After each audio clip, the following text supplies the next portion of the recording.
गाना गाने जा रही हूँ, आप लोग सुनिएगा। मियाँ बीबी के ऊपर है। अगर आप लोग को अच्छा लगे तो लाइक सब्सक्राइब और शेयर जरूर करिएगा और कमेंट बॉक्स में जरूर लिखिएगा मेरा खजरी गाना आप लोग को कैसा लगा। जैसन चाहत रहली वैसन पियवा मोरवा, ना सांवर ना गोरवा ना। जैसन चाहत रहली वैसन पियवा मोरवा, ना सांवर ना गोरवा ना।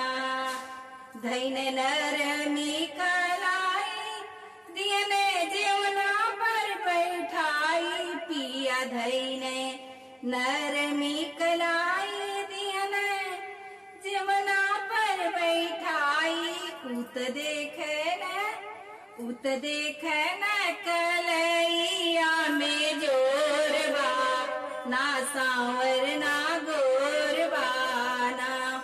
जैसन चाहत रहली वैसन पियवा मोरवा, ना सांवर ना गोरवा ना। जैसन चाहत रहली वैसन पियवा मोरवा, ना सांवर ना गोरवा ना। धैन नरमी कलाई दियन गेरुआ पर बैठाई, धैन नरमी कलाई दियन गेरुआ पर बैठाई। राजा देखेले कलैया में जोरबा, ना सांवर ना गोरबा ना।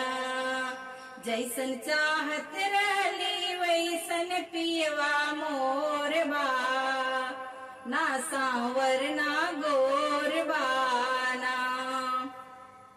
धैन नरमी कलाई दियन बिड़वा पे बैठाई, धैन नरमी कलाई दियन बिड़वा पे बैठाई। राजा देखे न कलैया में जोरबा, ना सांवर ना गोरबा ना। राजा देखे न कलैया में जोरबा, ना सांवर ना गोरबा ना।